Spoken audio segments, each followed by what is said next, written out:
আচ্ছা, আজকে আমরা যে কবিতাটা পড়বো সেটা হচ্ছে স্কাইলার্ক, তাই না? তো পিবি শেলির লেখা যে কবিতাটা পড়বে স্কাইলার্ক পিবি শেলির লেখা। পিবি শেলি হচ্ছে পিবি শেলি রোমান্টিক পোয়েট।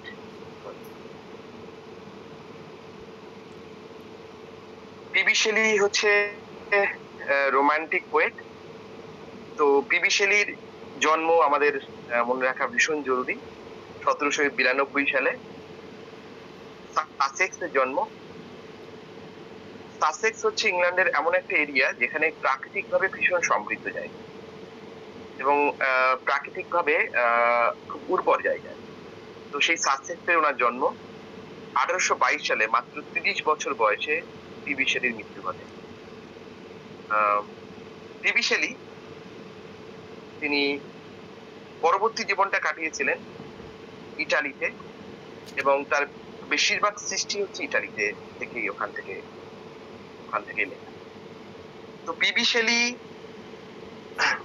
তার চিফ ওয়ার্কস গুলো এখানে উল্লেখ আছে, দেখো, poetry Queen Mab, the revolt of Islam, ode to the west wind, to a skylark, Alastor, the spirit of solitude. Drama লিখেছিলেন কিছু, সেই ড্রামাগুলোকে আমরা ক্লোসেড ড্রামা বলি। যে ড্রামাগুলো উনি লিখেছিলেন বা সেগুলোকে পোয়েটিক ড্রামা বলি। ক্লোসেড ড্রামা হচ্ছে সেই ড্রামা যেগুলো পারফর্ম করার জন্য লেখা হয়, যেগুলো তোমার কেবলমাত্র পড়া মানে পড়ার জন্য লেখা হয়, স্টাডি করার জন্য যে ড্রামাগুলো লেখা হয় সেই ড্রামাগুলোকে আমরা বলি ক্লোসেড ড্রামা। মাথায় ঢুকিয়ে নাও ড্রামা, হ্যাঁ, ক্লোসেড ড্রামা। ওয়েল, তার দুটো ক্লোসেড ড্রামা হচ্ছে দ্য সেন্সি। ক্লোসেট হচ্ছে যে ড্রামাগুলো পারফর্ম করার জন্য, ক্লোজ থেকে closet, CLOSET, CLOSET, closet drama. যে ড্রামাগুলো পারফর্ম করার জন্য না, জাস্ট পড়ার জন্য লেখা হয়। তো এরকম দুটো ড্রামা ওনার, দ্য সেন্সি, প্রমিথিউস আনবাউন্ড, যেন বিখ্যাত।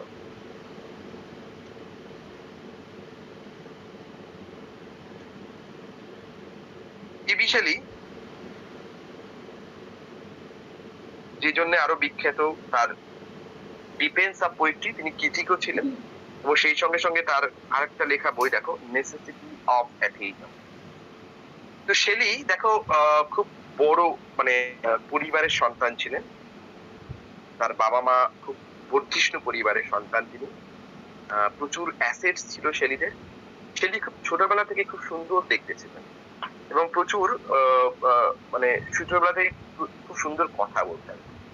শেলির আইকিউ লেভেল, আমরা যদি আইনস্টাইন বা নিউটনদের আইকিউ লেভেল মানে খুব মানে ধরি যে এদের খুব উচ্চমানের আইকিউ লেভেল, তো আমরা সাহিত্যিকদের মধ্যে যদি আমরা একটা এরকম সার্ভে করি যাদের খুব আইকিউ লেভেল হাই, তাদের মধ্যে অন্যতম হচ্ছে শেলি। এবং আইকিউ লেভেলের পরিচয় দেখো, যে বয়সটাতে আমাদের কথা শুদ্ধ হয় না, মাত্র 13 বছর 14 বছর বয়সে শেলি, সেই বয়সে তিনি লিখেছিলেন নেসেসিটি অফ অ্যাথিজম। এস এর মধ্যে এখানটায় দেখো, একটু বড় করে দিলাম, নেসেসিটি অফ অ্যাথিজম দেখতে পাচ্ছ, অর্থাৎ অ্যাথিজমের প্রয়োজনীয়তা। একটা ছেলে লিখছেন কত বছরে, 13-14 বছর বয়সে লিখছেন নেসেসিটি অফ অ্যাথিজম, এস এর মধ্যে আছে দেখো। শেলির আইকিউ নিয়ে কোনো কোশ্চেন উঠতে পারে না, হাই আইকিউ নিয়ে জন্মেছিলেন। ছোটবেলা থেকে ভীষণ সুন্দর কথা বলতে পারতেন, ভীষণ সুন্দর দেখতে ছিল। তো শেলির ছোটবেলা থেকে ভীষণ পপুলার ছিলেন। তো সবাই তাকে ভীষণ মানতো, শেলিকে বলতো যে অ্যাঞ্জেল বলতো, সবাই দূত বলতো, দেবদূত বলতো শেলিকে, এত সুন্দর দেখতে এবং এত সুন্দর গুছিয়ে তিনি কথা বলতেন। আর শেলি 13-14 বছর বয়সে একটা বই লিখলেন, নেসেসিটি অফ অ্যাথিজম, এবং এই বইটা তিনি পাবলিশের, চটি বই ছিল, পাবলিশার নিজেই পাবলিশ করে দিলেন, নিজেই খরচ করে ছাপিয়ে দিলেন এবং লোককে ফ্রিতে ডিস্ট্রিবিউট নিজেই করতে লাগলেন। যেখানে তারই বইটা ডিস্ট্রিবিউট করছিলেন, সেই তখন তিনি কলেজে পড়তেন, ক্রাইস্ট চার্চ কলেজ, এবং একটা জায়গায় দাঁড়িয়ে ছাত্রদের মধ্যে ফ্রি বিতরণ করতে লাগলেন অ্যাথিজমের উপরে। ভাবো সেই সময়কার মানুষ কতটা ধর্মের ব্যাপারে সেন্সিটিভ ছিল, আজকেও কত সেন্সিটিভ, আর আজ থেকে এতদিন আগে মানুষ কত সেন্সিটিভ ছিল ধর্মের ব্যাপারে। তো সেই সময়টায় দাঁড়িয়ে তিনি তার বন্ধুদের কাছে, কলেজের সহপাঠীদের কাছে, শিক্ষকদের কাছে তিনি এই বইটা ফ্রিতে ডিস্ট্রিবিউট করছিলেন, নেসেসিটি অফ অ্যাথিজম। কতটা মানে কতটা তিনি সাহসী ছিলেন একবার জাস্ট ভাবো সেই সময়টা দাঁড়িয়ে। যেটা হলো, কলেজ থেকে তাকে সাসপেন্ড করে দেওয়া। তো ওই কলেজে আর তার পড়াশোনা হয়নি, কলেজ থেকে সাসপেন্ড হয়ে গেছিলেন ওই বইটা লিখে ডিস্ট্রিবিউট করার জন্য। আজকে যদি কেউ ক্রাইস্ট চার্চ কলেজে যাও, অক্সফোর্ড ইউনিভার্সিটির আন্ডারে একটা কলেজ এটা, গেলে দেখতে পাবে যে ক্রাইস্ট চার্চ কলেজের ঠিক যেখানটায় দাঁড়িয়ে তিনি এই গুলো ডিস্ট্রিবিউট করছিলেন, মানে এই যে বইটা তিনি ডিস্ট্রিবিউট করছিলেন, ঠিক সেইখানটাতেই তার একটা বিশাল বড় মূর্তি আজকে তৈরি করে রাখা হচ্ছে। এটা হয়তো শেলির জি। এনিওয়ে, শেলি ছোটবেলা থেকেই ছিলেন ঝড়। আমরা শেলিকে বলতে পারি he is the real West wind. সত্যিকারের ঝড় বলতে যেটা বুঝি সেটা শেলি ছিলেন। তো ঝড় ছিলেন শেলি ছোটবেলা থেকে।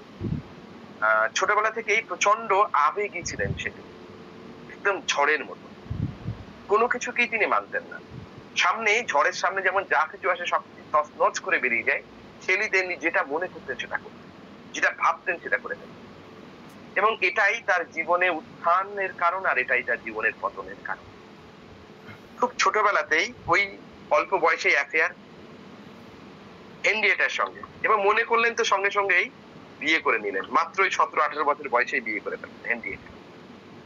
তারপর হেনরিয়েটার 3 সন্তান। ছেলের ক্রিয়েটিভিটি বজায় থাকলো, তার লেখাতেও ক্রিয়েটিভিটি, কলমেও ক্রিয়েটিভিটি, আবার বংশ বিস্তারের ক্রিয়েটিভিটি। পরপর একদম ব্যাক টু ব্যাক 3 সন্তান। তো শেলি হেনরিয়েটার সঙ্গে কোথাও সম্পর্কে একটা টানাপোড়েন চলতে লাগলো। শেলি তখন তার মন দিলেন খুব বিখ্যাত একজন মানুষের মেয়েকে, খুব বিখ্যাত দম্পতির মেয়ে। সেই বিখ্যাত দম্পতি হচ্ছে মেরি উলস্টনক্রাফট। নাম শুনেছো? আমি মনে করি প্রত্যেকটা মেয়ের এই মেরি উলস্টনক্রাফটের প্রতি কৃতজ্ঞতা জানানো উচিত। আজকে মেয়েরা যে স্বাধীনতা ভোগ করে, মেয়েরা যে এডুকেশন, শিক্ষা, একটা সময় তো এই সময়টার মানে মেয়েদের না শিক্ষার অধিকার ছিল না, ভোট দেওয়ার রাইট ছিল না। এগুলো নিয়ে প্রথম যে ব্যক্তি তিনি মানে প্রথম যে ব্যক্তি যিনি এগুলো নিয়ে লেখালেখি শুরু করেন তার নাম হচ্ছে মেরি উলস্টনক্রাফট। সেই মেরি উলস্টনক্রাফটের ছোট মেয়ে, তার নামও ছিল মেরি। আর এই মেরি উলস্টনক্রাফটের হাজবেন্ড ছিলেন ফিলসফার গডউইন, যিনি ফ্রেঞ্চ রেভলিউশনের অন্যতম ফিলসফার ছিলেন। তো এই গডউইন এবং মেরি উলস্টনক্রাফট এদের সন্তান ছোট মেয়ে মেরি, এর সাথে শেলির অ্যাফেয়ার হলো। শেলি যখন অলরেডি ফাদার অফ 3 ইস্যুস, 3 জনের বাপ যখন, তখন তার সাথে এই মেরির সাথে তার অ্যাফেয়ার হলো।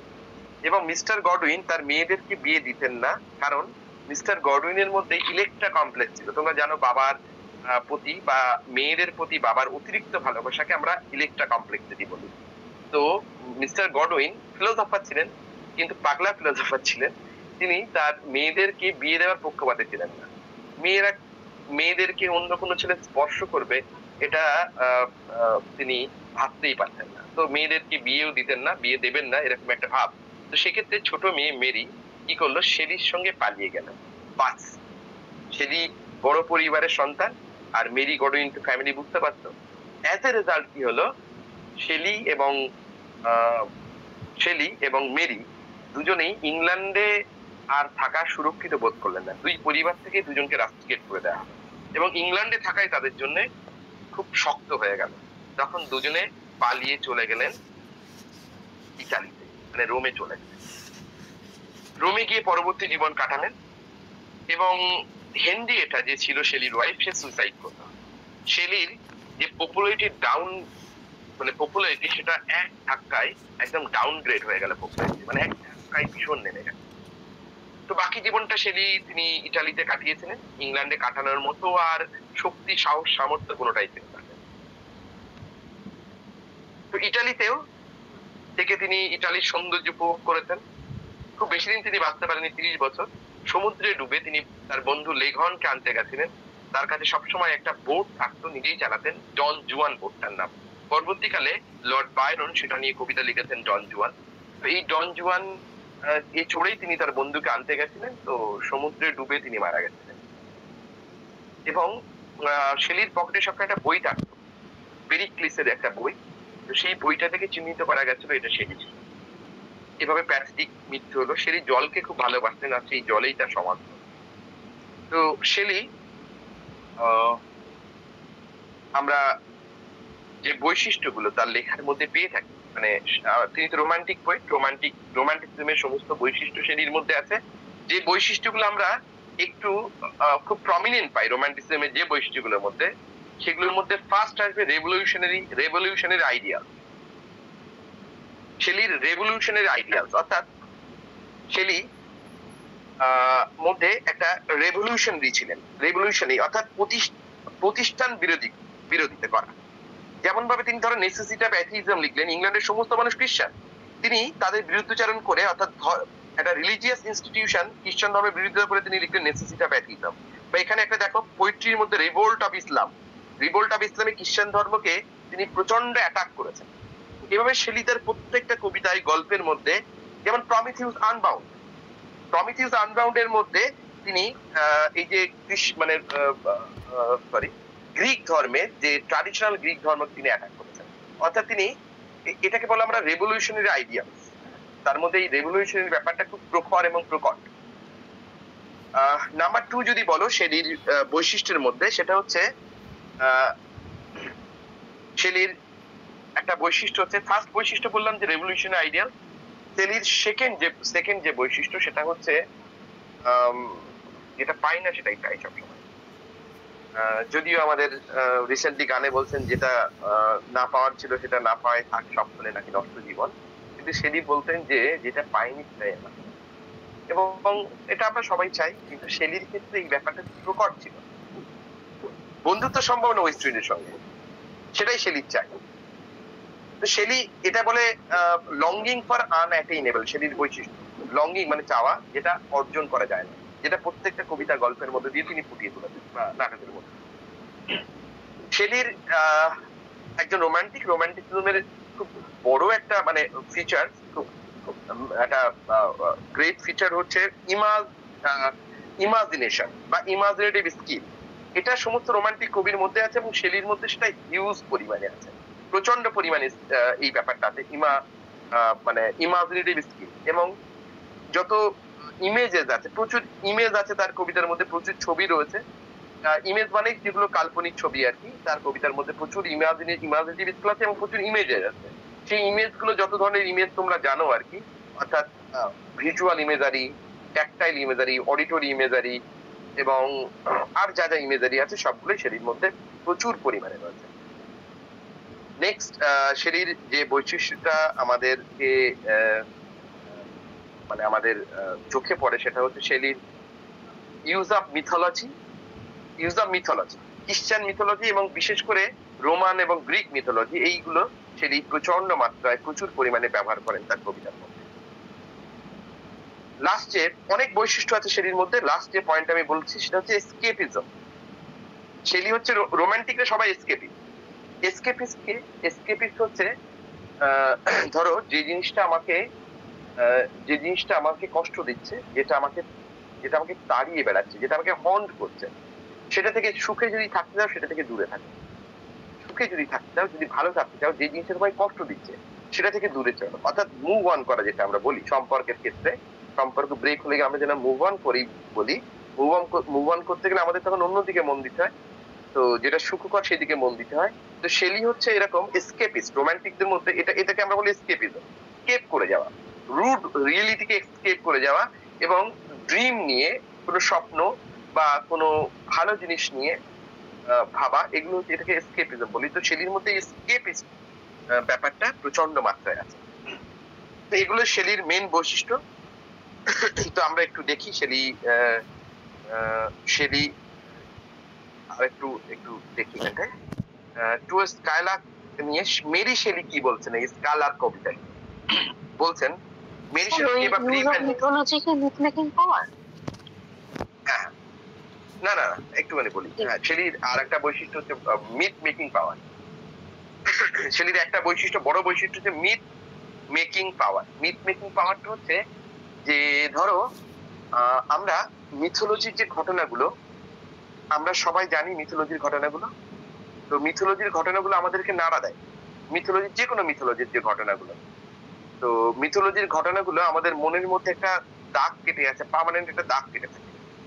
তো শেলির হচ্ছে মিথ মেকিং পাওয়ার। কি পাওয়ার হচ্ছে ধরো আমরা যদি গণেশের কথা আমাদের মনে আসে, তাহলে সেই গণেশের এই হাতির ছুঁড়ের ঘটনাটা আমাদের মনে পড়ে সঙ্গে সঙ্গে। সেটা একটা বড় একটা মিথোলজিক্যাল ঘটনা রয়েছে। বা আমরা যদি শিবের কথা মনে পড়ে, আমাদের শিবের কিছু কিছু ঘটনা রয়েছে, সেগুলো সঙ্গে সঙ্গে মনে পড়ে।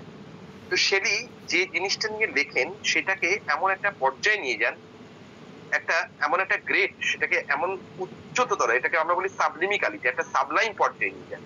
একটা তুচ্ছ বিষয়কে সামান্য বিষয়, যেমন ওয়েস্ট উইন্ড একটা ঝড়, এমন কিছু গ্রেট না। কিন্তু আমরা যখন ওয়েস্ট উইন্ডের কথা ভাবি, আমরা যদি এই কবিতা না পড়তাম, তাহলে আমাদের কখনোই মনের মধ্যে এটা হতো না যে ওয়েস্ট উইন্ড, ওরে বাবা বিশাল একখান ঝড়। মনের মধ্যে একটা মানে তার সম্পর্কে একটা ধারণা তৈরি হওয়া, এবং সেই ধারণাটা হচ্ছে একটা ব্যাপক ধারণা তৈরি হওয়া কোনো বিষয় সম্পর্কে, এটাকে বলে মেথ মেকিং পাওয়ার। যেটা তিনি ওয়েস্ট উইন্ড নিয়ে করেছেন, বা আরো অনেকগুলো বিষয় নিয়ে, স্কাইলার্ক নিয়ে তিনি করেছেন। স্কাইলার্ককে একটা মিথের পর্যায়ে নিয়ে চলে গেছেন। মানে স্কাইলার্ক এমন একটা হিউজ বা গ্রেট বিষয়, তো বা এমন একটা গ্রেট পাখি, আমাদের দেখতে খুব ইচ্ছা হয় স্কাইলার্ক কেমন দেখতে। স্কাইলার্ক মানে ভট্টাস পাখি আমরা বাংলায় বলি। তো দেখতে ইচ্ছা হওয়া, এটা হচ্ছে মিথ মেকিং পাওয়ার, শেলির একটা বৈশিষ্ট্য। এনিওয়ে, মেরি শেলি এই কবিতা নিয়ে কি বলেছেন?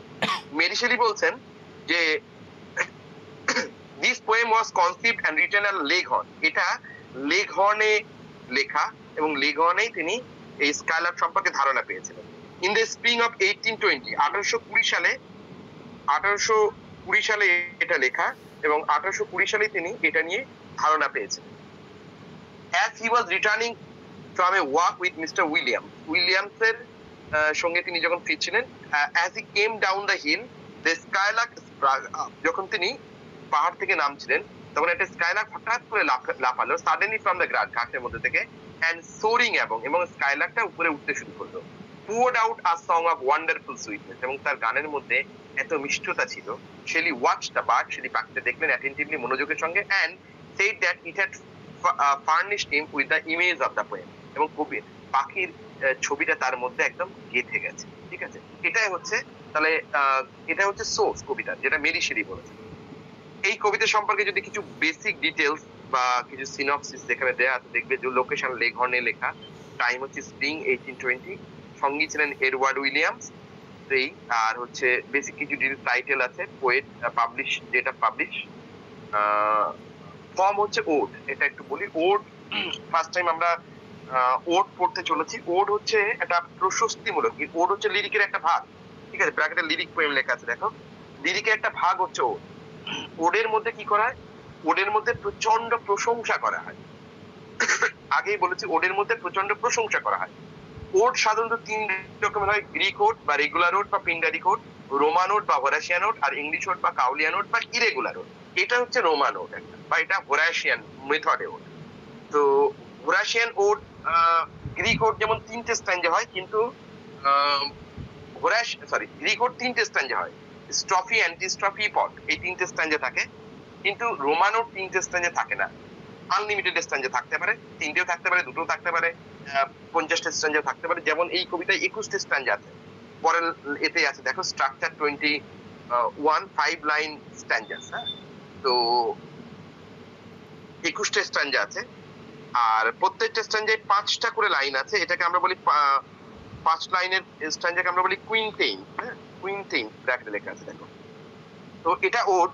ওডের মধ্যে বললাম প্রশংসা করা হয়, এখানে প্রাকৃতিক কোনো জিনিসের প্রশংসা করা হচ্ছে, অর্থাৎ স্কাইলার্কের প্রশংসা করা হচ্ছে, এবং প্রশংসা করা হচ্ছে serious tone and dignified language, যেটা ওডের একটা বৈশিষ্ট্য।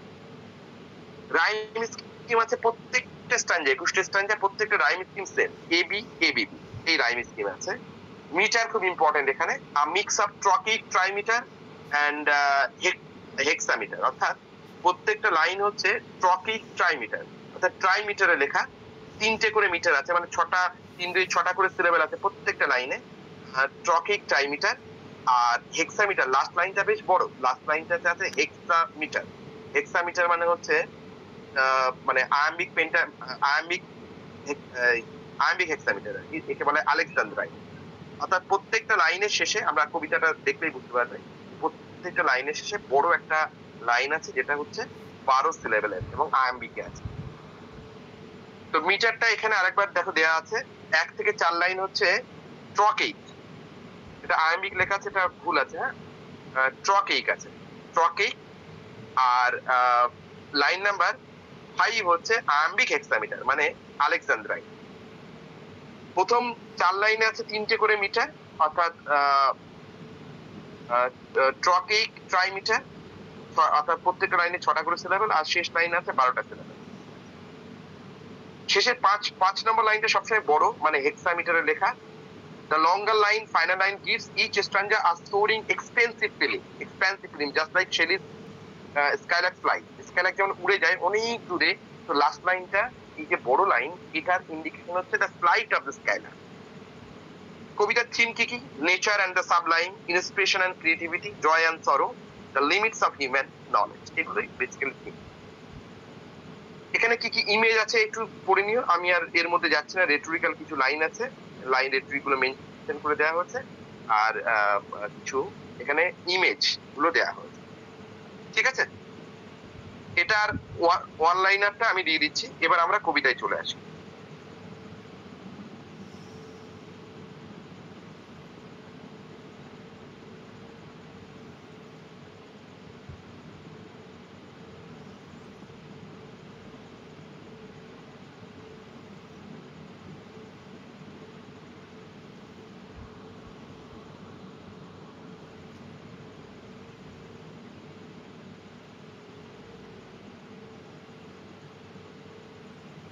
আমার স্ক্রিন কি দেখা যাচ্ছে?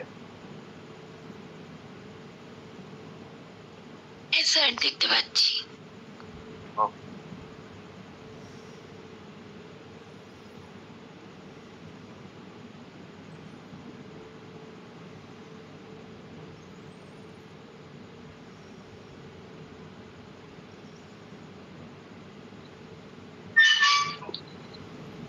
Hail to the blessed spirit, but thou never art, that from heaven or near it pourest thy full heart in profuse strains of unpremeditated art. Hail to the blessed spirit. So the speaker greets the skylark as a cheerful, carefree spirit. প্রথম line ওডের স্কাইলার্কের বলছেন hail to thee. Hail means welcome, hail means welcome, hail to thee, তোমায় স্বাগত জানাই। Skylark, তোমাকে স্বাগত জানাই আমার জীবনে। কি বলে সম্বোধন করছেন স্কাইলার্কে? Bleed speed. দেখো স্কাইলার্কে সম্বোধন করছেন, তাই না? তো এটাকে আমরা সম্বোধন করলে আমরা এটাকে বলি অ্যাপোস্ট্রফি। যাকে সম্বোধন করা যায় না তাকে সম্বোধন করলে আমরা বলি অ্যাপোস্ট্রফি। তো এখানে স্কাইলার্ককে সম্বোধন করছেন, কি বলে সম্বোধন করছেন? ব্লিড স্পিড বলে। ব্লিড মানে কি? জয়াস। ব্লিড মানে কি? Care free. Bleed means জয়াস, bleed means care free, ঠিক আছে। তো স্কাইলারকে তিনি ফার্স্ট লাইনে সম্বোধন করছেন, অ্যাপোস্ট্রোফাইজ করছেন, বলছেন হেল টু দি ব্লিড স্পিড। তো এখানে দেখো স্কাইলারকে স্পিড বলছেন। কেন বলছেন স্পিড?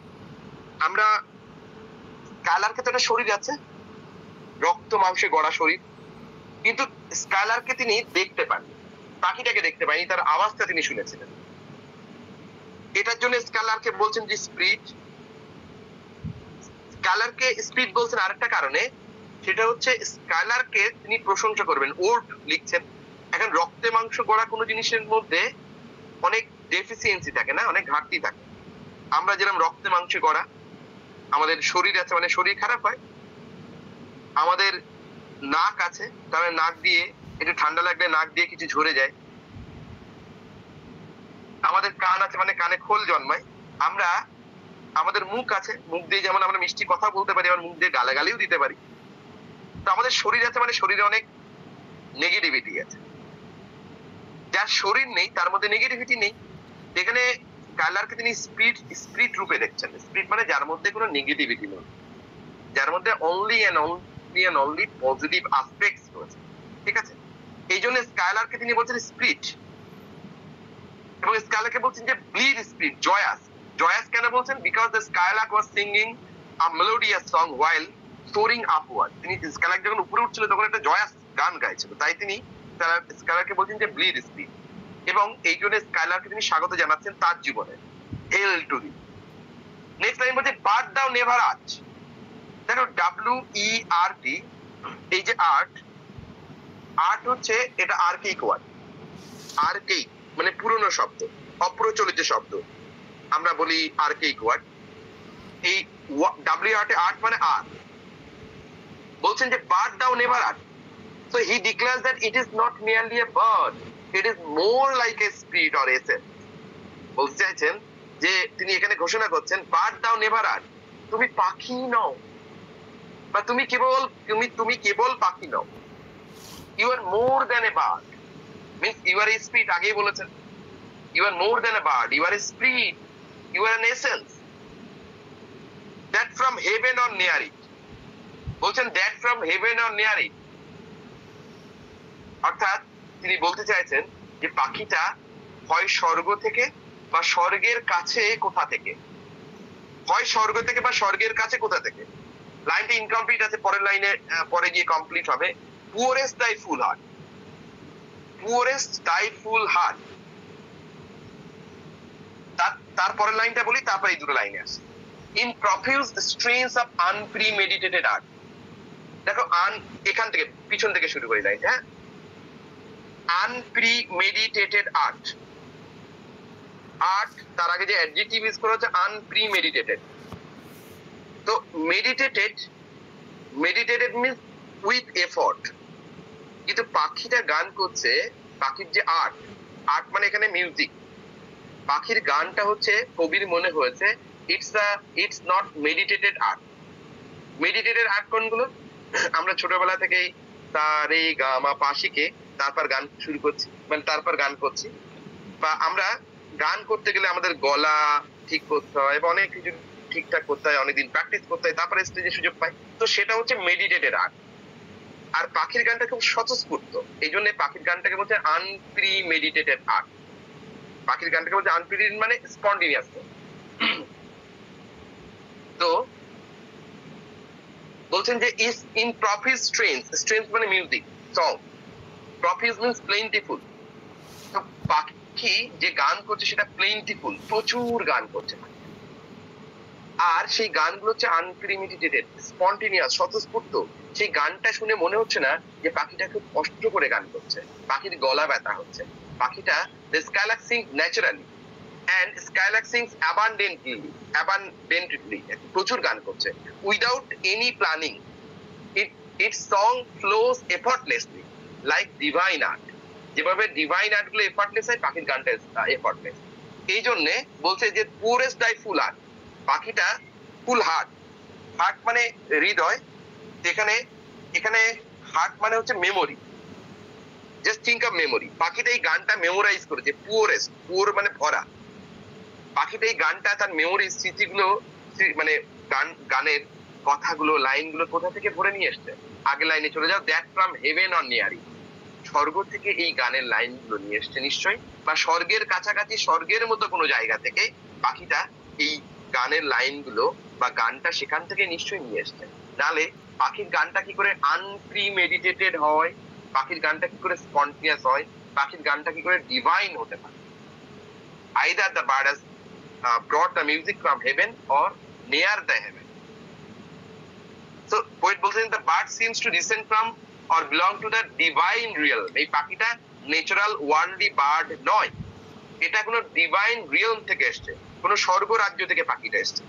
দেখো তিনটে, প্রথম চারটে লাইন ছোট ছোট লাইন দেখতে পাচ্ছ, প্রত্যেকটা লাইন দেখো, প্রত্যেকটা লাইনে 6টা করে সিলেবেল আছে, আর প্রত্যেকটা লাইনে এই যে 6টা করে সিলেবেল মানে 3টে মিটার আছে, প্রত্যেকটা মিটারে ফার্স্ট সিলেবেলে অ্যাকসেন্ট হবে, পরেরটা আনঅ্যাকসেন্টেড। হেল টু, ঠিক আছে, এখান থেকে দেখো বাদ দাও, প্রথমটা অ্যাকসেন্ট, পরেরটা আনঅ্যাকসেন্টেড, ঠিক আছে। তো এই যে এটাকে আমরা বলি ট্রকিক, ট্রকিক, এখানে ট্রকি এবং 3টে করে মিটার প্রত্যেক লাইনে, তাই ট্রকিক ট্রাইমিটার, ঠিক আছে।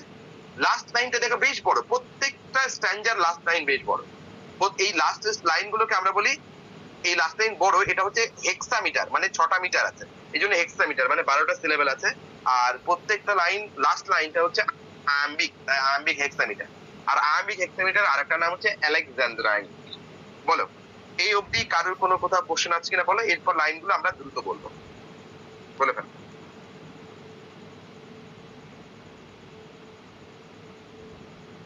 কারো কি কোথাও কোশ্চেন আছে? না স্যার। আচ্ছা, ঠিক আছে, চলো নেক্সট স্ট্যান্জা দেখো। স্ট্যান্জা number 2, higher still and higher from the earth thou springest, like a cloud of fire, like a cloud of fire the blue deep thou wingest, and singing still dost soar and soaring ever singest. প্রত্যেকটা লাইনেই দেখো ওই 5টা করে, প্রত্যেকটা স্ট্যান্জায় 5টা করে line আছে এবং আগে যেটা বললাম সেম প্যাটার্ন আছে। এই 21টা স্ট্যান্জা সেম প্যাটার্নে রয়েছে। আমি জাস্ট এবার লাইনগুলো এক্সপ্লেইন করি। Higher still and higher from the earth thou springest, the skylark soars upward, higher and higher into the sky.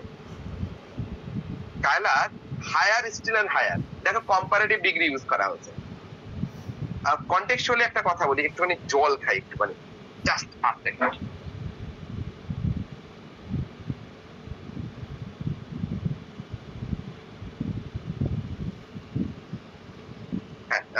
Two the ode to the sorry to, এটা যে কবিতাটা আমরা পড়ছি সেটা হচ্ছে টু আ স্কাইলার্ক। কনটেক্সচুয়ালি বলি, আরেকটা কবিতা আছে টু দি স্কাইলার্ক। কবিতাটা একটু পুরো নিয়ে ছোট কবিতা আছে, একটা ছোট কবিতা আছে, কবিতা হচ্ছে টু দি স্কাইলার্ক। স্যার এই কবিতাটা লিখতেন, হ্যাঁ, ওয়ার্ডসওয়ার্থের, উইলিয়াম ওয়ার্ডসওয়ার্থের লেখা টু দি স্কাইলার্ক বলে একটা কবিতা আছে।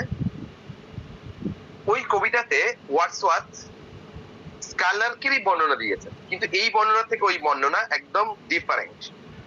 ওইখানে যে স্কাইলার্ক আছে টু দি স্কাইলার্কের, সেই পাখিটা পার্থিব পাখি, সেই পাখি উপরে ওড়ে কিন্তু তার চোখ থাকে সবসময় নিচে। আর এইখানে যে স্কাইলার্ক মানে শেলির যে স্কাইলার্ক, এই স্কাইলার্ক এর চোখ সবসময় উপরে। এই স্কাইলার্ক পৃথিবীকে ঘৃণা করে, মানে শেলির স্কাইলার্ক, কিন্তু ওয়ার্ডসওয়ার্থের স্কাইলার্ক পৃথিবীকে ভালোবাসে। কারণ ওয়ার্ডসওয়ার্থের স্কাইলার্কের যে ডিম সেটা পৃথিবীতে আছে, তার যে উত্তরসূরিরা সে পৃথিবীতে আছে, তাই সে পৃথিবীকে ভালোবাসে। তার চোখ সবসময় পৃথিবীতে থাকে, আকাশে উড়লেও।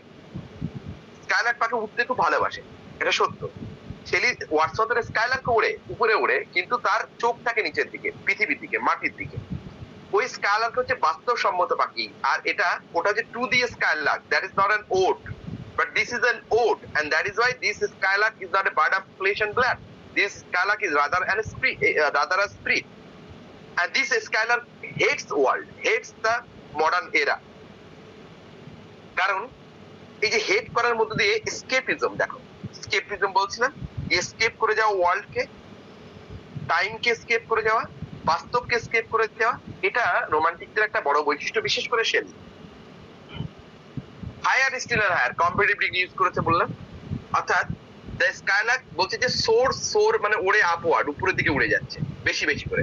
এখন যে কন্ডিশন আছে, পরের মুহূর্তে হায়ার, তার থেকে হায়ার, তার থেকে হায়ার, তার থেকে হায়ার।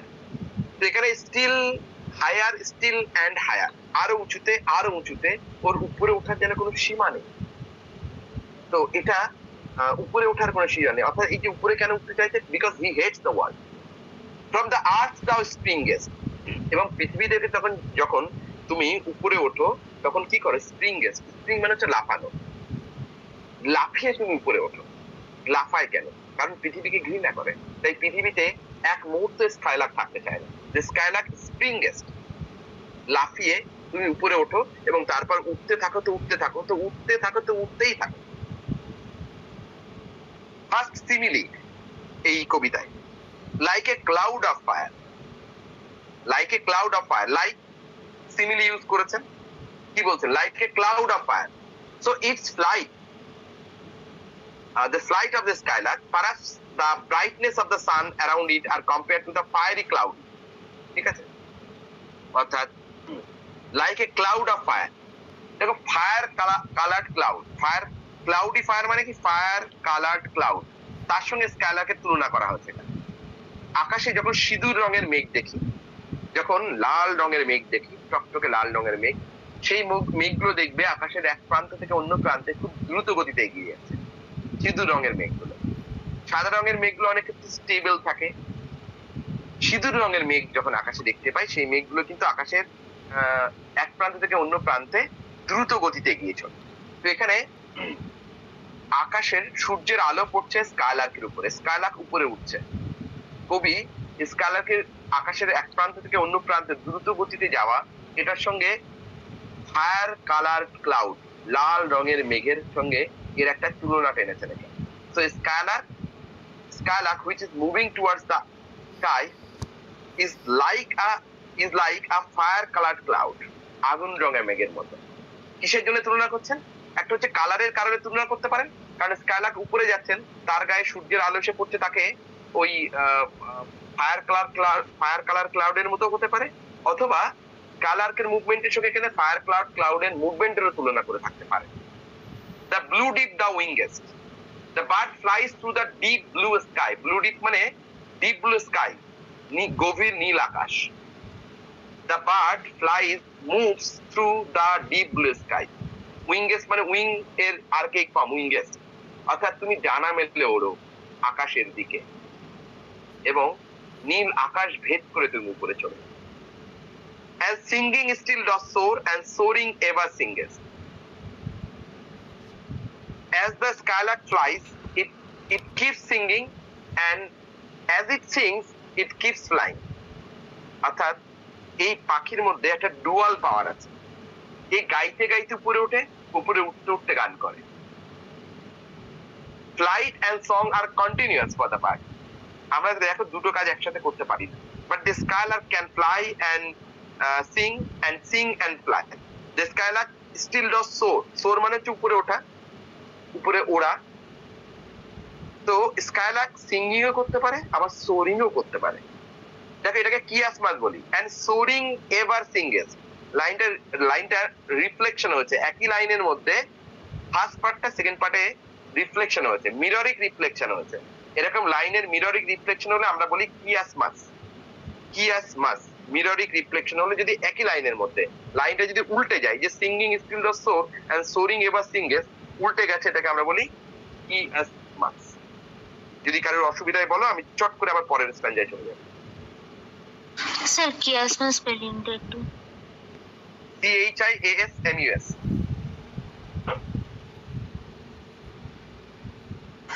স্যার এখানে অ্যালিটারেশনের ইউজ হচ্ছে কি?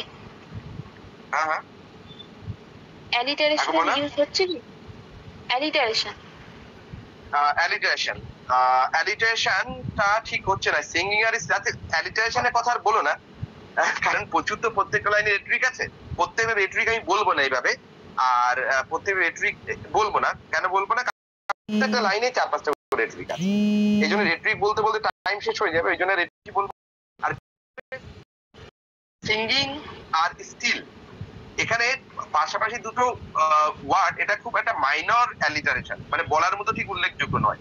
প্রচুর তো রেট্রিক আছে, আমি আর মেনশন করছি না। ঠিক আছে, আচ্ছা ঠিক আছে স্যার। এই যে ক্লাউডটা আছে, এটা কি sun, over which clouds are brightening, thou dost float and run like an unboarded joy whose race is just begun.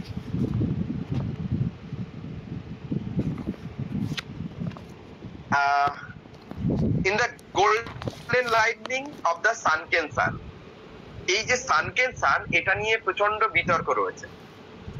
এক একটা বইতে দেখবে এক এক রকম। সানকেন সান মানে কোথাও রাইজিং সান আছে, কোথাও সেটিং সান আছে। ঠিক আছে, তো রাইজিং সান হোক বা সেটিং সান, বিতর্ক রয়েছে এইখানটায়। ইন বোথ দ্য কেসেস, যখন রাইজিং সান হয়, আকাশে যখন সূর্য ওঠে, তখন এর একটা গোল্ডেন লাইট দেখতে পাই, আবার সেটিং সানের সময় গোল্ডেন লাইট দেখতে পাই। ঠিক আছে, তো সেটিং সানের সময় যে আলোটা দেখতে পাই, বেটার সে ক্রিমসন কালার, হ্যাঁ সেটা হচ্ছে ক্রিমসন কালার।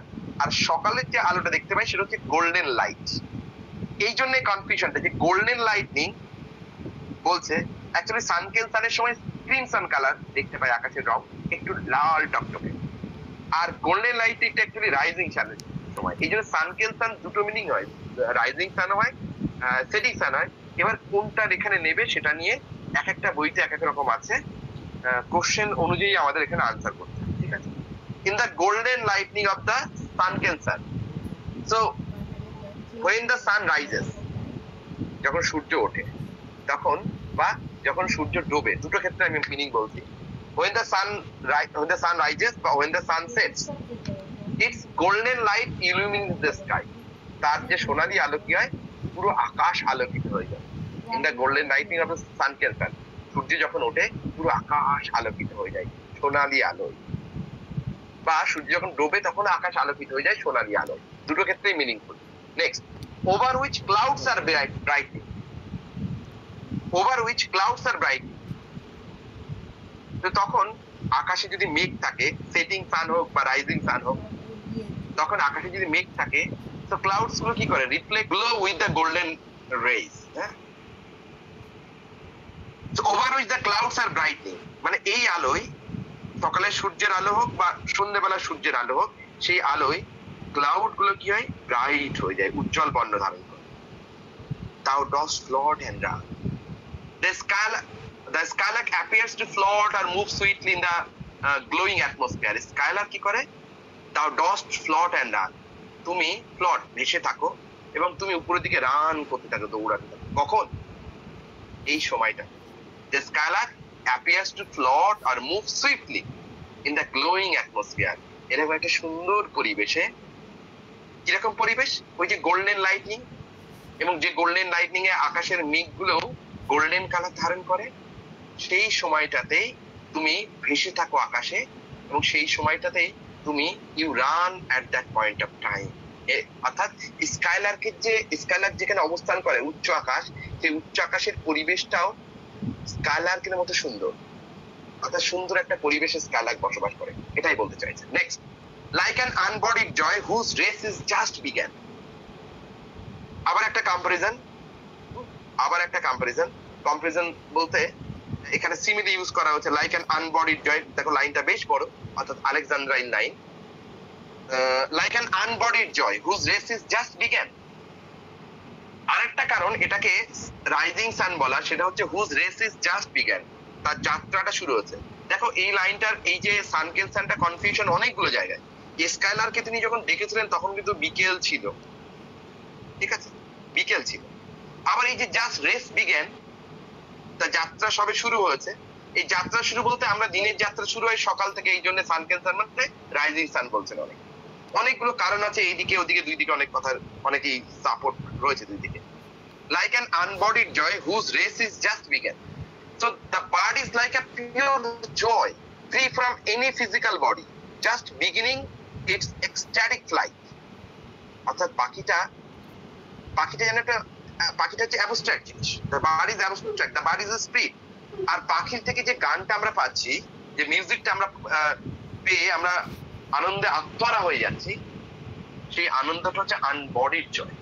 অর্থাৎ আনবডিড জয় কেন, কারণ পাখিকে দেখতে পাচ্ছি না, তো পাখির গানটাই শুনতে পাচ্ছি, এই জন্য পাখির থেকে নিশ্চিত যে আনন্দটা, সেটা হচ্ছে আনবডিড জয়, অর্থাৎ অশরীরী আনন্দ। কারণ পাখিটাকে দেখতে পাচ্ছে না, তিনি তার গানটা শুনতে পাচ্ছেন, গানটাতে তিনি গানটা শুনেই খুশি হচ্ছে। তাই পাখির যে গানটাকে বলছেন, এটা হচ্ছে it's a melodious music without body whose race is just began. অর্থাৎ তার যাত্রা, তার অপার্থিব যাত্রা, স্বর্গমুখী তার যাত্রা জাস্ট বিগ্যান, একটু আগেই শুরু হয়েছে। নেক্সট, স্ট্যাঞ্জা 4, 4 নম্বর স্ট্যাঞ্জা কি আবার একটু কোশ্চেন নেবো, 4 নম্বর স্ট্যাঞ্জা হয়ে যায়। The pale purple even melts around thy flight like a star of heaven in the broad daylight. The pale purple even melts around thy flight. The soft purplish evening sky seems to dissolve around the bird as it flies. অর্থাৎ পাখিটা যখন আকাশে ওড়ে, সেই ওড়ার দৃশ্যটা এত সুন্দর, সেটা এত সুন্দর লাগে দেখতে, যেন মনে হচ্ছে দ্য পেল পার্পেল ইভেন মেলস অ্যারাউন্ড দাই ফ্লাইট। আমরা পেল পার্পেল কালার কখন হয়, যখন একদম সূর্য ডোবার সময় আকাশের রং গাঢ় লাল রঙের হয়ে যায়, অনেকটা পার্পেল কালার হয়ে যায় আকাশের রং। দৃশ্যটা নিঃসন্দেহে খুব সুন্দর দৃশ্য। আকাশের রং যখন পার্পেল কালার হয়ে যায়, তখন গাঢ় লাল হয়ে যায়, তো পার্পেল কালার হয়ে যায়, তখন দৃশ্যটা খুব সুন্দর। এবং একটু বিবর্ণ পেল কালার হয়ে যায়, বিবর্ণ পেল purple colour. Even melts around দাই ফ্লাইট, মেল্ট মানে হচ্ছে গলে যাওয়া। অর্থাৎ বলছেন যে আকাশের, আমরা একদিকে যদি আকাশের পেল পার্পেল কালার থাকে, আর একদিকে যদি তুমি ওড়ো, আমরা আকাশের পেল পার্পেল কালার সেটাকে ইগনোর করতে রেডি আছি। তোমার ওড়াটাই আমরা দেখতে চাই, কারণ আকাশের পেল পার্পল কালারের সৌন্দর্য থেকে তোমার ওড়ার দৃশ্যটা আরো সুন্দর, অনেক বেশি সুন্দর। ঠিক আছে, এই জন্য বলছেন পেল পার্পল নিবেল মেলস অ্যারাউন্ড দাই ফ্লাইট। তোমার ওড়ার দৃশ্যের কাছে আকাশের পেল পার্পল কালারটা কিছুই না, কিছুই না, নাথিং। মানে এই যে মেলস মানে হচ্ছে এক্সেল, মানে ইউ এক্সেল, এক্সেল করে যাও, তুমি এক্সেল করো to the pale purple colour of the sky, like a star of heaven in the broad daylight. আবার একটা কম্পারিজন, তবে কম্পারিজন বলতে এখানে পাখিটাকে কারোর সাথে কম্পেয়ার করছে না টোটাল কবিতায়। পাখির সঙ্গে কারোর কম্পারিজন করলেও কোনো প্রাকৃতিক জিনিসের সঙ্গে কম্পেয়ার করছে না, সমস্ত প্রাকৃতিক জিনিসের ঊর্ধ্বেই পাখি। কম্পেয়ার যদি করে থাকে দুটো জিনিসে কম্পেয়ার করেছে, কম্পেয়ার করে অন্য কোনো প্রাকৃতিক জিনিসকে তিনি পাখির থেকে ছোট করে দেখিয়েছেন, যেমন এখানে পেল পার্পল কালার। অথবা কম্পারিজন করেছেন পাখির অবস্থাটা কম্পেয়ার করার জন্য তিনি এখানে সিমিলি এনেছেন। তাহলে সিমিলি, অনেকগুলো সিমিলি, এখানে একটা সিমিলি এসছে। এই সিমিলি গুলোর কারণ হচ্ছে দুটো কারণে তিনি সিমিলি ব্যবহার করেছেন, কম্পেয়ার করার জন্য। হ্যাঁ, কম্পেয়ার করার জন্য এনেছেন তিনি। কম্পেয়ারের কারণ দুটো হতে পারে, একটা হচ্ছে অন্য কাউকে ডিমিনিশ করার জন্য, অন্য কাউকে ছোট করার জন্য, অন্য প্রাকৃতিক দৃশ্যকে ছোট করার জন্য এবং পাখিটাকে বড় করে দেখানোর জন্য সিমিলি ব্যবহার করেছেন। অথবা পাখির যে অবস্থান, পাখিকে দেখা যায় না, তার গান শোনা যায়, পাখির যে অদ্ভুত স্টেট, একটা একটা অদ্ভুত স্টেটটা বলার জন্য তিনি সিমিলি ড্র করেছেন। এখানে যেমন like a star of heaven, heaven মানে স্কাই, আকাশের তারা, পাখিটা আকাশের তারার মতো। আকাশের তারা কি দিনের বেলা দেখা যায়? না, দেখা যায় না। কিন্তু আকাশের তারাগুলো কি আছে? হ্যাঁ আছে। কি করে প্রমাণ পাই? এই যে রাত্রেবেলা প্রমাণ পাই যে তারাগুলো আছে, কিন্তু তারাগুলো দিনের বেলা দেখতে পাই না। পাখিটাও তেমনি, পাখির গান প্রমাণ করছে পাখিটা আছে, কিন্তু পাখিটাকে আমরা শরীর দেখতে পাই না। অর্থাৎ পাখির অবস্থা বোঝানোর জন্য এখানে কম্পারিজন করেছেন স্টার অফ হেভেন, আকাশের তারার সঙ্গে। তো the bird is like star of heaven, আকাশের তারার মতো। In the broad daylight, broad daylight মানে দিনের বেলা সূর্যের আলোতে, ডেলাইটে আমরা যেমন স্টার গুলো দেখতে পাই না, তেমনি তারাগুলো দেখতে পাই না ডেলাইটে, ব্রড ডেলাইটে, তেমনি পাখিটাকেও আমরা সরাসরি চোখে দেখতে পাই, কিন্তু পাখিটা আছে যেমন তারাগুলো সেখানে আছে। তো the bird is lichen to a star, visible even in the daylight, an extraordinary sight. Thou art unseen, but yet I hear thy shrill delight. ওই যে স্টারকে যেমন দেখা যায় না দিনের বেলা, thou, you, art means are. So thou archaic word, art O archaic word. Thou art unseen, you are unseen. Though the skylark is out of sight, the speaker can still hear its high-pitched, joyous song. তো তোমাকে তো দেখা যায় না, তবুও I still but I hear thy shrill delight. তোমার এই Deloitte, Deloitte মানে কি? মিউজিক। ডিলাইট মানে কি? মিউজিক। দেখো এখানে ডিলাইট হচ্ছে অ্যাবস্ট্রাক্ট, আনন্দ, কিন্তু এখানে অ্যাকচুয়ালি মিউজিক হচ্ছে কংক্রিট। এখানে দেখো একটা রিপ্লেসমেন্ট হচ্ছে, অ্যাবস্ট্রাক্ট বসেছে কংক্রিটকে রিপ্লেস করে। অ্যাকচুয়ালি ডিলাইটটা কি? ডিলাইটটা মিউজিক, ডিলাইটটা মেলোডি। আর শ্রিল ডিলাইট, তোমার শ্রিল মানে কি? High pitched. তোমার যে হাই পিচ মেলোডি, সেটা আমি শুনতে পাচ্ছি, কিন্তু তোমায় দেখতে পাচ্ছি। বলো, স্ট্যাঞ্জা 4 হয়ে গেল। কারো যদি কোনো কোয়ারি থেকে চটপট বলো, আরো দুটো তিনটে স্ট্যাঞ্জা আমাদের পড়তে হবে খতম করার আগে। আছে কোয়ারি আছে নাকি?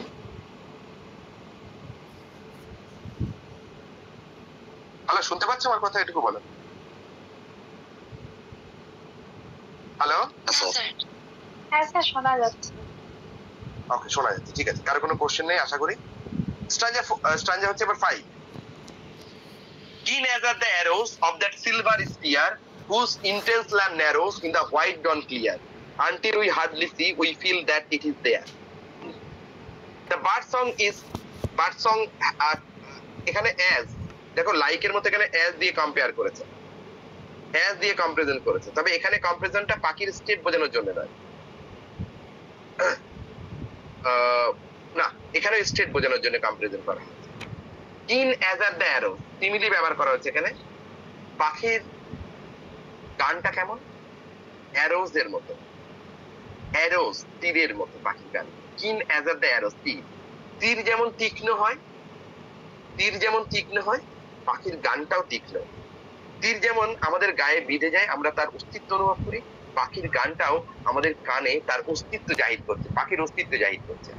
দেখো এখানে মাল্টিপল লেয়ার অফ কম্পারিজন রয়েছে, মাল্টিপল লেয়ার অফ কম্পারিজন।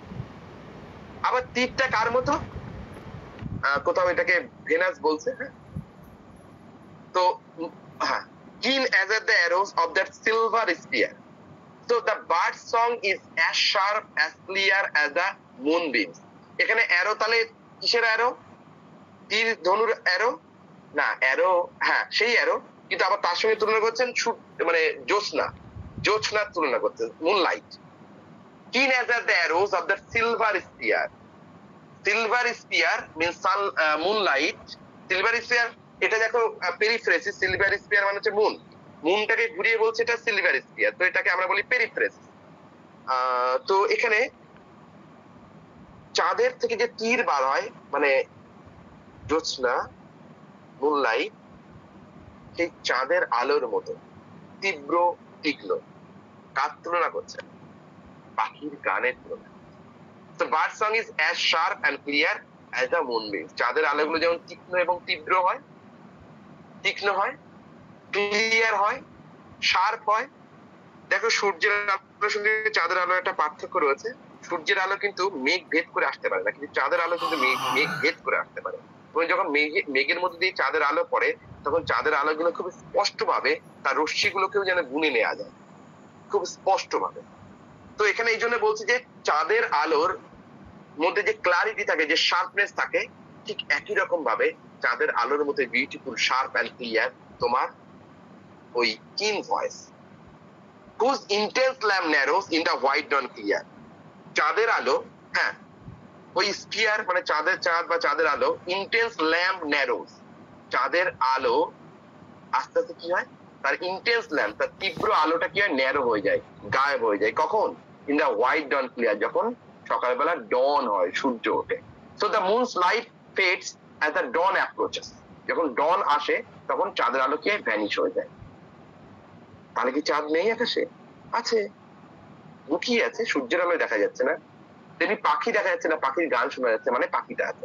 অর্থাৎ এই কম্পারিজনটাও স্কালার্কের অবস্থা বোঝাচ্ছে। Next, until we hardly see we feel that it is there. So like the moon fading in the morning, the bird becomes invisible.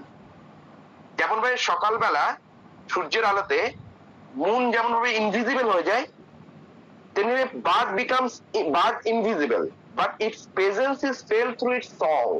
এর উপস্থিতি আমরা বুঝতে পারছি এর গানের সাহায্যে। Line stanza number 6, all the earth and air with thy voice is loud. So the bird's voice fills the whole sky and atmosphere. পাখির গান পুরো আর্থ, পুরো বাতাস, পুরো অ্যাটমসফিয়ার জুড়ে ছেয়ে আছে। As when the night is bare, from one lonely cloud the moon rains out her beams and heaven is overflowed.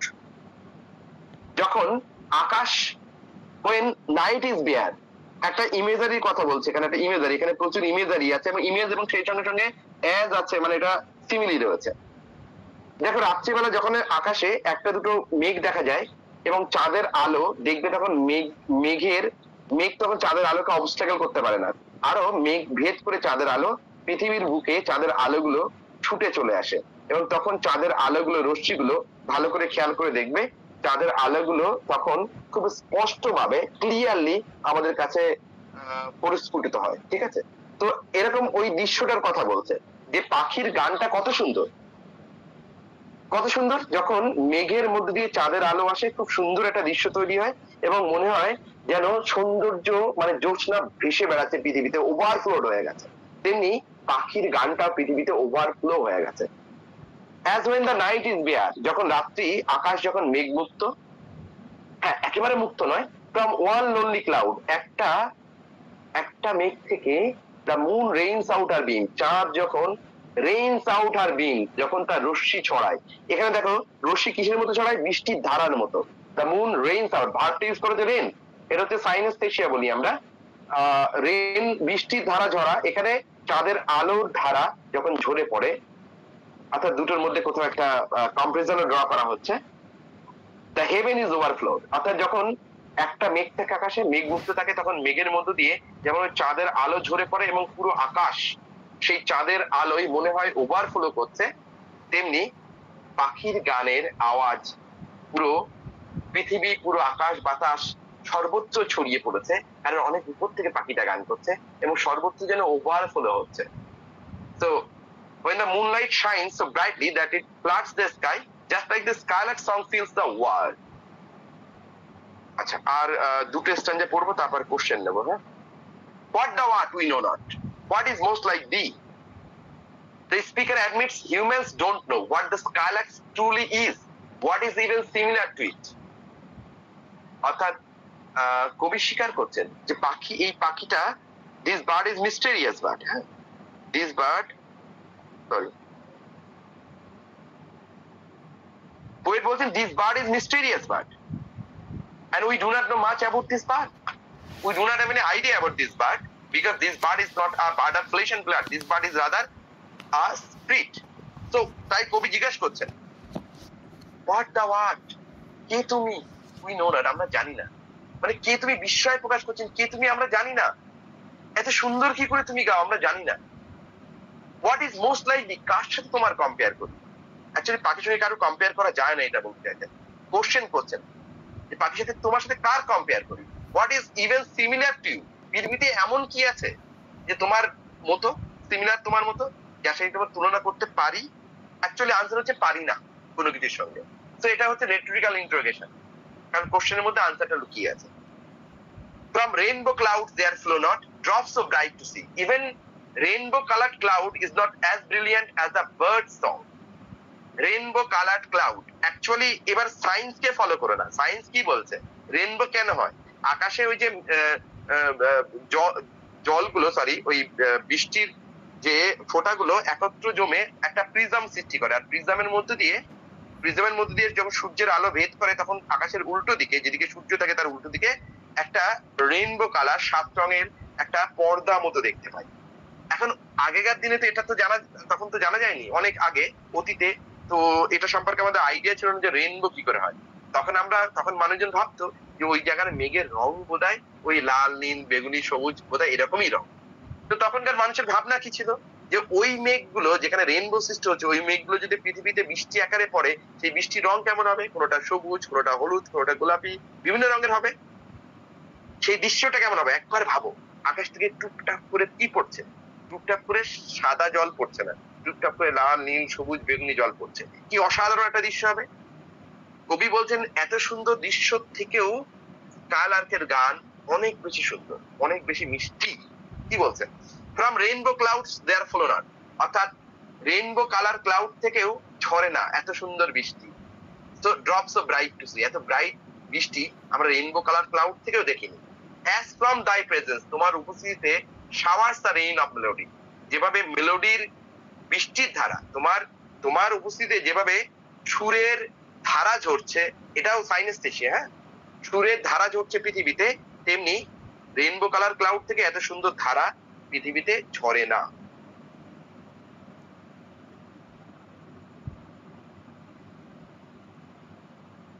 তো আমরা নেক্সট স্টেজে চলে যাই।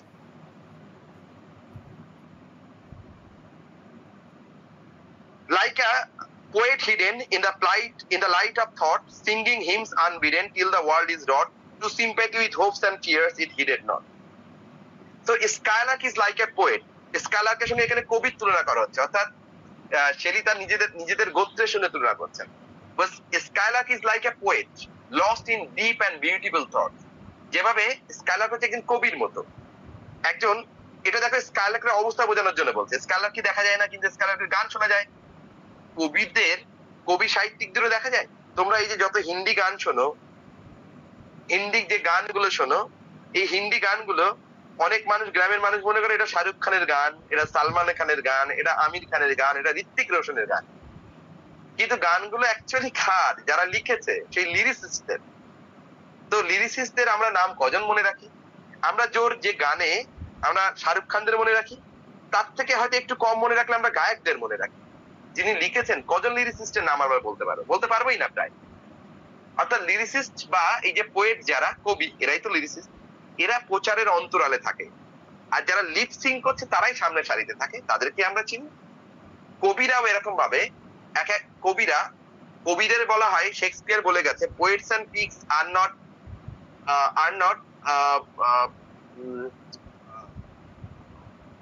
কি লাইনটা, শব্দটা ভুলে গেলাম। কবি আর শুয়োরদের আমরা চিনি না না মরলে, অর্থাৎ কবি আর শুয়োররা মরে গেলেই তো আবার চিনি, শুয়োরও মরে গেলে চিনি, তার আগে শুয়োরের ধারে কাছে গেছি না। আর কবিরাও মরে না গেলে তারা গুরুত্ব পায় না। অর্থাৎ আহ বলছেন যে কবিরা তারা প্রচারের অন্তরালে থাকে। কবিদের লাইনগুলো পড়ে অনেক মানুষ মোহিত হয়, মুগ্ধ হয়, বলে আহা কি দারুণ লিখেছে, কি দারুণ শাহরুখ খান গেয়েছে। কিন্তু অ্যাকচুয়ালি তার পিছনে একজন লিখেছেন, তাকে আমরা কৃতিত্ব দিই না। কবিরা প্রচারের অন্তরালে থাকে, তেমনি এখানে স্কাইলার্ক অন্তরালে আছে। তার গান আমরা শুনতে পাচ্ছি কিন্তু তাকে দেখতে পাচ্ছি না। কবির আওয়াজ পৃথিবীতে বিপ্লব আনছে, কিন্তু কবিকে আমরা দেখতে পাই না প্রচারের অন্তরালে থাকার জন্য। কারণ কি বলছেন? The skylark is like a poet lost in deep and beautiful thoughts. তো like a poet hidden in the light of thought, কবিরা যেরকম ভাবে ডিপ আর বিউটিফুল থটস নিয়ে প্রচারের অন্তরালে থাকে, তেমনি স্কাইলার্ক অন্তরালে আছে, কিন্তু স্কাইলার্কের ভয়েসটা অডিবল, তেমনি কবির দর্শনটা আমাদের কাছে audible. Singing hymns unbidden till the world is wrought. Singing hymns unbidden. So কবিরা কি করে? সিঙ্গিং হিমস, হিমস মানে স্তুতিমূলক গান করে, আনবিডেন মানে আননোটিসড। হিমস এখানে খালি হিমস নয়, সমস্ত ধরনের কবিরা তো গান করে না, লাভ সঙ্গ করে, সেক্সের সঙ্গ করে, আবার হিমস করে, আবার ডিভোশনাল সঙ্গ করে, কিন্তু একটা মেনশন করেছেন, বাকিদের মেনশন করেননি। এটাকে বলে আমরা সাইনিক ডক্ট্রিন, হ্যাঁ, part for the whole. Singing hymns, কবিরা গান করেন আনবিডেন, নিজেদেরকে প্রচারের অন্তরালে থেকে, আনবিডেন মানে আননোটিসড। Till the world is wrought to sympathy with hopes and fears is heeded not. The poet sings without being asked, and their words make the world feel emotions. Feel emotions it like never noticed before, just like the Skylark song awakens feeling. ঠিক আছে? অর্থাৎ to sympathy with hopes and fears is heeded not. কবিরা প্রচারের অন্তরালে থাকে, তারা পুরস্কার বা তিরস্কারের কোনো ভয় পায় না। তারা রাজার সামনেও চোখ রেখে বলতে পারে, রাজা তোর কাপড় কোথায়, বলতে পারে। কবিরা হোপস, এরা আশা করে না আমাকে আমার লেখার জন্য প্রাইজ দেবে, বা ফিয়ার্স, এরা ভয়ও পায় না কাউকে। ঠিক আছে? ফিয়ার, এখানে হোপস এন্ড ফিয়ার্স আছে, দেখতে পাচ্ছ। কবিরা আশাও করে না, কবিরা ভয়ও পারে না। ইট হিডেড নট, হিড নট মানে পে অ্যাটেনশন টু, অর্থাৎ তারা এসবে ভ্রুক্ষেপ করে না, তারা এদিকে মনোযোগ দেয় না। মহারাজ কি বলবেন আমি লিখলে তার বিরুদ্ধে, তারা এদিকে মনোযোগ দেয় না। টিল দ্য ওয়ার্ল্ড ইজ রট, যতদিন না পৃথিবী পাল্টাচ্ছে, যতদিন না পৃথিবী পাল্টাচ্ছে তারা লিখেই যান। এবং তাদের কথা কার্যকরী হবে কিনা, তাদের কথা ফলপ্রসূ হবে কিনা, তারা এদিকে খেয়ালও করেন না। লুক, আরেকটা স্ট্যান্জা পড়বো, তারপর ছুটি দেবো বা কোশ্চেন নেবো। Like a high born maiden in a palace tower, soothing her love-laden soul in secret hour, with music sweet as love which overflows her power. So a skylark is like a noble young woman alone in a tower. ঠিক আছে? Like a high-born maiden, skylark হচ্ছে একটা Nobel মেইডেনের মতো, একটা young মেইডেনের মতো, একটা beautiful মেয়ের মতো, যাকে প্যালেস টাওয়ারের উপরে আটকে রাখা হয়েছে। অর্থাৎ সেই মেয়েটাকে নিরিবিলি নির্জনে আছে, স্কাইলার্কও নিরিবিলি আছে, নির্জনে আছে। Soothing her love laden soul in secret hour. ঠিক আছে? তো সুদিং আর লাভ ল্যাডেন, তো মেয়েটাকে টাওয়ারে আটকে আছে কেন? মেয়েটাকে তার বাবা বলেছে, পাড়ার ক্লাবের ছেলেরা বলেছে, কি বলেছে? ওর সাথে যদি মিশিস তোর একদিন কি আমার একদিন, বাড়ি থেকে যদি পা বার করেছিস ঠ্যাং খোড়া করে দেবো। কোনো বড় বাড়ির কোনো মেয়ে, তো তাকে এভাবে প্যালেস টাওয়ারের মধ্যে তার বাবা হোক বা কেউ আটকে রেখে দিয়েছে। মেয়েটা তার জানের জন্য মেয়েটা জান ফেটে যাচ্ছে। তো সুদিং হার লাভ ল্যাডেন সোল, মেয়েটা তার এই প্রেম ভারাক্রান্ত মনকে সিক্রেট আওয়ার মানে অর্থাৎ সলিটারি আওয়ার, কেউ নেই যখন তার পাশে, তার প্রেম ভারাক্রান্ত মনকে সে খানিকটা সন্তুষ্টি দিচ্ছে, খানিকটা তেষ্টা মেটাচ্ছে। With the music sweet as love, প্রেমের গানে যে মেয়েটা তার দুঃখী মনটাকে খানিকটা কষ্ট লাঘব করতে পারে, সেই গানটা অনেকটা স্কাইলার্কের গানের মতো, হুইচ ওভারফ্লোস হার পাওয়ার, যে গানটা তার পাওয়ারের আশপাশে ভর করে আছে। So she sings sweet music filled with love in secret moments, and it fills her chamber, again a comparison to the bird song filling the air. দেখো, আজকে টেক্সটে এই অবধি থাকবে। বলো যদি কারো কোনো কোশ্চেন থাকে তাহলে বলো। হ্যাঁ, কারো যদি কোনো কোশ্চেন থাকে স্যার, এই ইট হিডেড নট, ইটটা কি ওই কবিদের চিন্তা ভাবনা? ইটটা ইটটা ওই বলছি ইট হিডেড নট মানে যেটা হ্যাঁ ইট হিডেড নট রাইট পোয়েটদের কথা বলছেন এবার সেই সঙ্গে এটা তো